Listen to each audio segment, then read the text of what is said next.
Hello and welcome to the 2019 IMMAF WAMA World Championships highlight show. The 6th edition of the World Championships took place in Manama, Bahrain, as the world's top amateur mixed martial artists came together to battle for gold and be crowned world champion. 440 athletes from 50 nations took part at the Khalifa Sports City Arena, with all bouts taking place under the unified amateur MMA rules, in which fighters compete up to 5 times over 6 days. It's close. Last 10 seconds. Can Gerbic secure this rear naked choke? This IMMAF WAMA tournament, especially the World Tournament, is so important for amateurs now because of the respect factor, the acknowledgement factor. When you look at the amount of countries, the amount of competitors, people know from all around the world that if you're IMMAF WAMA World Champion, you're a legitimate world champion at amateur level. I think that's beyond doubt. Then you look beyond that to the technical and support side. The medical teams, the judging, the refereeing, the sheer efficiency, the stadiums, the setup. That whole approach for an amateur surely is preparing you for the professional game. Ally that to the fact that if you're an IMMAF WAMA World Champion, everybody knows you can't get better. For me, I think some of the very best pros we will see in the future will be coming directly from this background.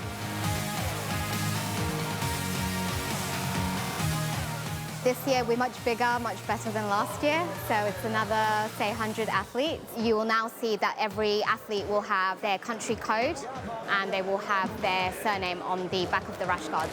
The gold rash guards are for champions from previous tournaments that have happened in 2019 and 2018.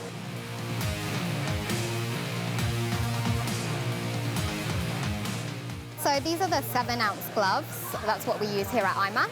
We try and have quality that is just as good as the pros to do this operation, and logistically we've got so much more stuff this year. So for us it's like long days, we're the first team in and the last team out.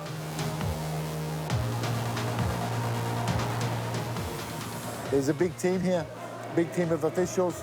The support staff are working wonders in the back, the kit, the hand wrappers. It's a big machine we've got here now, and it's a well-oiled machine.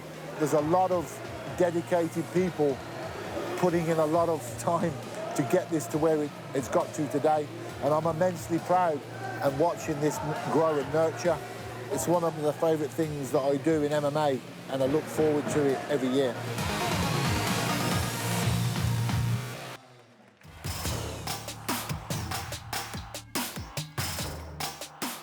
Day 1 saw the action kick off at flyweight with an impressive submission victory by Anaconda choke for Sweden's Sebastian Gonzalez.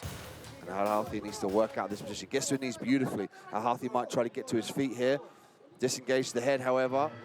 He's got the choke in here now. And here's the Anaconda, and there's the tap. Look at that, Sebastian Gonzalez securing the Anaconda position, circling round to the head and following the body of Al Harthy. And he comes away with the win here early on in round 1. At lightweight, Bulgaria's Dekin Galanov finished the USA's Wesley Bales to move on to the next round. Galanov again going to look to utilize those big punches. He's trying to sneak that rear uppercut through, right hand off the top, big head kick, and Bales straight to the mat, and that's all the referee wants to see. And that was a good call there. Check out the replay here. Watch this, that dips the head, looks for the right hand, softens him up, then the head kick comes straight from the rear leg and connects with the head of Wesley Bales from the United States and sends the United States crashing down to the mat. And defending welterweight champion Islam Bagomedov only needed a round to dispatch of Canada's Ramil Kamalov. Oof, nice right hand. Kamalov, I believe he is the only Canadian fighter who's made the trip over here. And this has got to be, in this division, well, it is the toughest draw you can have, taking on the champion. Oh, he's caught him. Big shot there. The referee stepped in. Wow. Islam Bagomedov is not letting go of that jersey lightly. He caused trouble in the early seconds, and then as soon as he stepped in, he caught Kamilov, dropped him. And that was all she wrote. There's the right hand right on the chin. Boom. As soon as he went to the mat, the referee steps in. Bagomedov making a statement to every single welterweight here that this jersey will not be given up lightly. And finally, at heavyweight, another first-round stoppage as Kyrgyzstan's Maksat Musabayev and Nasi El Arja of Denmark enthralled the crowd with a chaotic back-and-forth battle. Oh, that connected. Oh, and that right hand's wobbled him. Musabayev drops him again. Trying to survive now is El Araja. Oh, look at this power in these shots coming from this huge heavyweight from Kyrgyzstan. Somehow El Araja is surviving. Working. Oh, another left connects. There he falls. That is all she wrote. Maksat Musabayev. Some powerful strikes. Fails the tree. That is Nasil El Araja from Denmark. My goodness. Wow. The powerhouse. That is Maksat Musabayev making a statement with that knockout. Day 2 saw a pair of incredible first-round finishes. At welterweight, grappling specialist Bahrain's Ramazan Gitanov put his ground game on full display against Mexico's Jairo Carreon. Looking for the double leg. Straight away. Miniev sitting through, looking for the anaconda. We've seen him finish this before. He'll skip through and clasp hold of the leg. Once he gets a hold of that lever point, he'll elevate his hips to the sky to force the tap.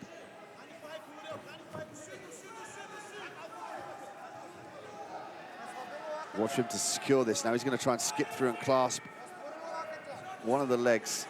There we go, he's got it now. All he's got to do is elevate and contort. He's going to obtain the choke keys.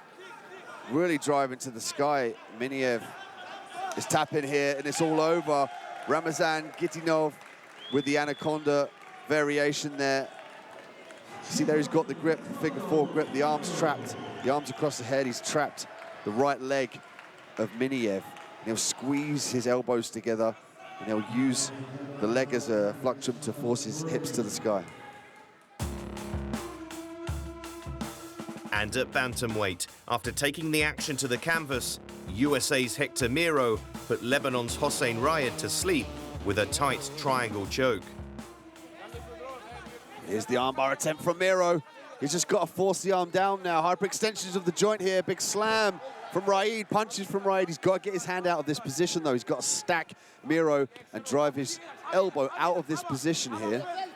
That was very close to being stopped. And then again with the armbar, Rayed's trying to slam out of this position here. Miro forcing the hyperextension at the elbow joint, walks straight into a triangle. This is the problem with diving in with your head and your arms. You're going to fall into these submissions, the armbars and the triangles. This looks like it's very tight now. Rayed in trouble. Miro trying to squeeze the knees together and pull down on the head and force the tap. The referee looking on here. Rayed riding this one out, but he could be out here. And it's a choke out for Miro from the United States. Rayed rendered unconscious inside the cage. That was the problem with him just driving forward with his arms and his head. He invited the arm bars and invited the triangle, and he picked his poison there. Miro did a great job of securing that figure 4 grip, squeezing down, pulling down on the head, keeping it tight to render his opponent unconscious. Day 3, and we enter the quarterfinals. At senior women's flyweight, Sweden's Bianca Antman scored an Americana finish over her opponent, Kaylee Niedermeyer of South Africa. But again, looking to secure the Americana. She's looking to fire that wrist of the right arm of Nedmar down to the ground, and then she'll funnel her arm all the way through, grab her own wrist, figure 4 grip. A little bit difficult with these gloves, the bigger gloves, 7 and 8 ounce gloves. But there we go, she's got it. Now she talks it down, and there's the tap. Look at this, ladies and gentlemen. Bianca Antman from Sweden forces the Americana tap from the South African in Kaylee Nedmar.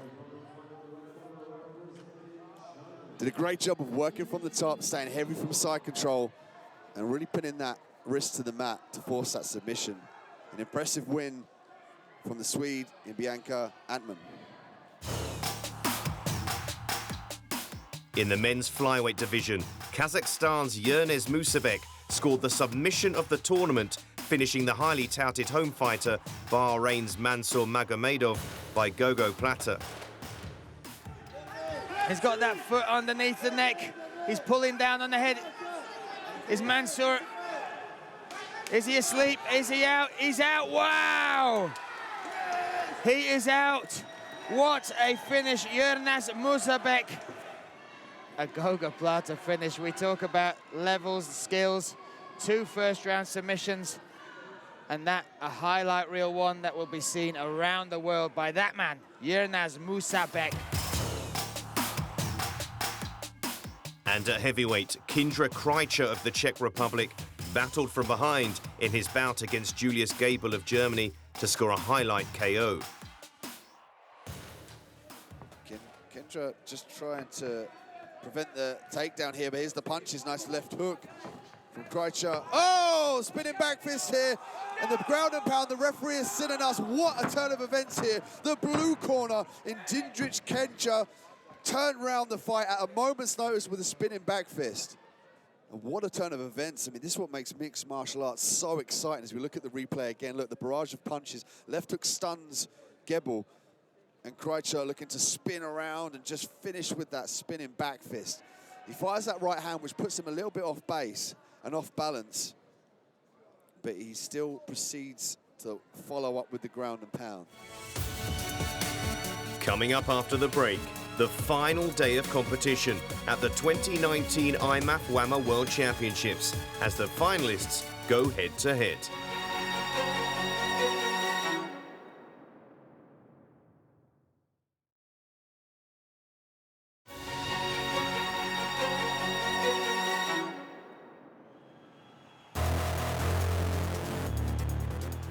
Welcome back. Day 4, semi-final day, and the last day of competition before the all-important finals. At female featherweight, Sabrina De Souza faced off against Jenny Kivioja of Finland to determine who would move forward in the bracket. Oh, big shot from De Souza. She's so powerfully set. Oh, look at this flurry of punches, wasting no time and taking Jenny Kivioja down to the mat. Jenny got through yesterday, defeated Anastasia Glotova from Russia by unanimous decision. Oh, looking for the armbar, gets it, wow! Look at that, the knee on belly, the switch. Sabrina Laurentina De Souza from Bahrain seals her spot in the finals on Saturday. Meanwhile, at super heavyweight, Kazakhstan's Razul Katayev looked to overcome Mustafa Abdusalam of Egypt to book his place in this year's final. And he really is going to work. He's setting a pace here, the Kazakhstan fighter. Looking to set up this choke as well. Maybe he's got it already, needs to wrap up those legs. Doing against the cage, this could be it. Standing guillotine here for Razul Katayev. He's out, wow! And there we have it. We have our second finalist. Razul Katayev, in under a round, has finished Mustafa Abdusalam. Day 4 also saw the finals of the Junior World Championships. The Junior World Championships coincide with the Senior Championships each year and sees the very best 18 to 20-year-old amateurs compete for gold. This year, 2 athletes would fight a trilogy bout to determine the best in the world, as the UK's Mohamed Makayev took on Japan's Ryo Yamaguchi in the final of the junior bantamweight division. This is my second year at the Worlds here in Bahrain, and my first year I was astounded by the talent. We call it amateurs, but look at the way they train, look at the way they fight, look how well they're prepared they come. They make the sacrifices of professionals to enter this tournament, and this year it's been another level. One of the brackets that has caught the eye of IMMAF and the eye of the world is the junior bantamweights, Japan's Ryo Yamaguchi versus Mohamed Makayev. Makayev, pound for pound, #1 athlete in the IMMAF roster, European champion. He is world champion, defending junior bantamweight champion. Let's go, let's go! Ryo Yamaguchi has 3 losses on his record. 2 of those losses are to Mohamed Makayev in the final. Now, There is something about this. Ryo Yamaguchi, he goes to sleep and all he dreams about is Muhammad Mokaev. There's so many levels to this, but it has become one of the most exciting brackets to watch these two slowly come together, and we get to see them go again for a third time. Can Ryo Yamaguchi do it? Has Muhammad Mokaev got his number? Can he take that jersey for a second time? It is one of the most tantalising bouts for very good reasons.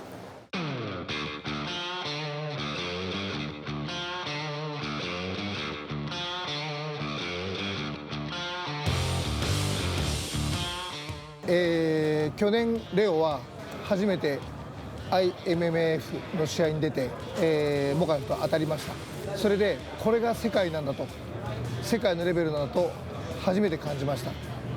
それからレオは、世界のレベル IMMAF のレベルに合わせるために必死にトレーニングしてきました。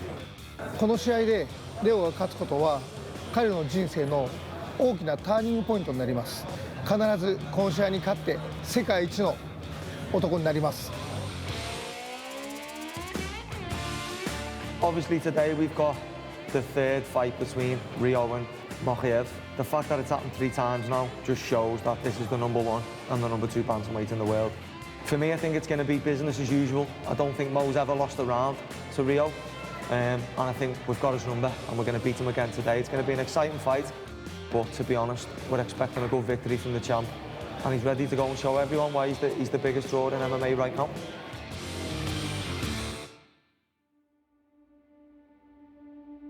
I've followed Mokaev through his UK career. He's pretty much claimed every single amateur title that you could want. He's moved on, he's proved himself in the Worlds last year. He won that, he's now defending that title. In the Euros again, he won the gold medal. And the familiar thing is, all of his IMMAF finals have been against this man, this one man, the Japanese superstar himself, Ryo Yamaguchi. It's the Ali Frazier of the amateurs, isn't it? And it's made this junior bantamweight one of the most watched. And that what sticks in the craw of Ryo Yamaguchi. The man across the way from him is the reason those are silver medals every time.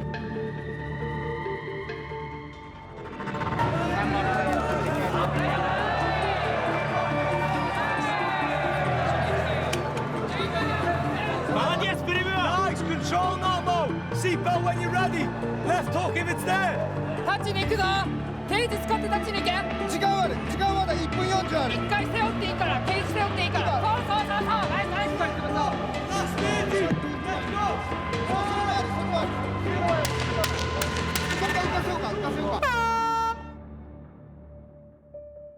Talking about this, about how the IMMAF is growing year on year, and this young man has become the poster boy. In Japan, Ryo Yamaguchi is touted as one of the biggest talents to come out of there. This is why he wants to take out Muhammad Mokaev, but what he's coming up against time and time again is somebody who shows up every single time he's put under pressure. In fact, somehow he pulls out a better performance each time, and yet again here, right now against Yamaguchi, he's again on the back of Yamaguchi.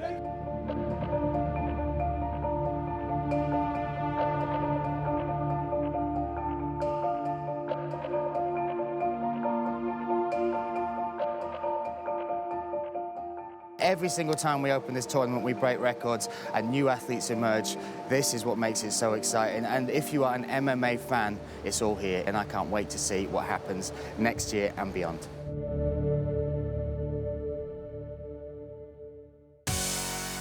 Day 5 and the final day of competition at the 2019 IMMAF WAMA World Championships, where the world's best amateur MMA fighters did battle for gold. At female strawweight, it was Ukraine versus Australia as Anastasia Svetkivska took on Olivia Ukmar. And after an even first round, the action hit the mat in the second. Good work, as you said, from Anastasia Svetkivska, especially when this bout is so close. Svetkivska closing her guard here around, is crossing her legs. And in a way, she's trying to keep her opponent. There we go, there's the tap. It's out, Svetkivska. Emphatic fashion, as you said, that it was that shift in balance from Svetkivska, and it was all over. Big smile from Olivia Ukmar, but what a finish from Anastasia Svetkivska here in round 2. In the female featherweight division, Bahrain's Sabrina de Souza once again fell back on her high-level grappling when she faced Jasmine Fevero of Italy. Now she's secured one hook, slipped off the back here. She's got to get that left hook in. Big punch here. Oh, Favre under real pressure here, Dean, and we heard that punch sink in. Here's the armbar attempt here from De Sousa. Favreau's got to make sure she squares her hips up. You can see here the angle of the hips of De Sousa.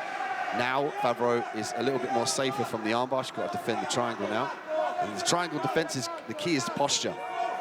If you allow your opponent to break your posture down, as we're seeing here, he allows De Sousa to manipulate her feet into the triangle position. Last 10 seconds of the round, it switches for the armbar, gonna go belly down. And she's got it, she does it again. De Sousa wins the world title by her favoured armbar, and look what it means to her, Dean. In the last 10 seconds of the opening round, she has won this world title, not going the distance all the way. And you said she's new to the scene. Well, she's a name now, Dean, as the world champion. What an incredible World Championships for this young lady. Look at the replay here. She goes belly down. She gets gravity in as well as the hips and hyperextension of the arm. And she forced Favreau to tap. That was a very fast tap. That submission went on super quick. It was an all-Kiwi affair at female lightweight as Michelle Montague faced fellow New Zealander Mel Webster. Double leg takedown here from Montague. Stacking Webster up straight to mount Malcolm. This is the difference here between the grappling prowess of these two young ladies. Montague skips straight to mount. Look at this dominant position. Look at the look on her face. She's so calm and collected and comfortable from this position, able to hold her weight down. It's going to be very difficult for Webster to escape. She's got to look for sweeps. She's got to look for hip escapes to try and establish a half guard. She cannot sit in a full mount here with Montague on top of her. Well, we did say, you know, Montague, that wrestling pedigree, the Olympic team. Here she goes for the arm, Dean. Quick, clinical, efficient. You can see why the media is talking about her. Incredible stuff there from Montague. And in the men's super heavyweight division, reigning defending world champion Pasha Karkachev faced his toughest test to date in Kazakhstan's Russell Katayev.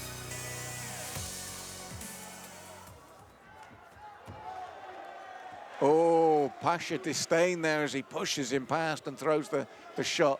Pasha's catching Rasul every single time he comes forward. You can almost see Rasul have a little word with himself when he drives forward too much. He kind of clicks at the side of his mouth and say, look, don't come forward, don't walk onto those big shots. Stay calm and collected and pick your shots and then look for the takedown. Despite some early success for Katayev on the feet, defending champion Karkachev in the end managed to outwork his opponent to retain the gold. And still the IMMAF super heavyweight champion of the world. That's it for another season of IMMAF WAMA competition. For full results and more, visit immaf.tv. And we'll see you next year.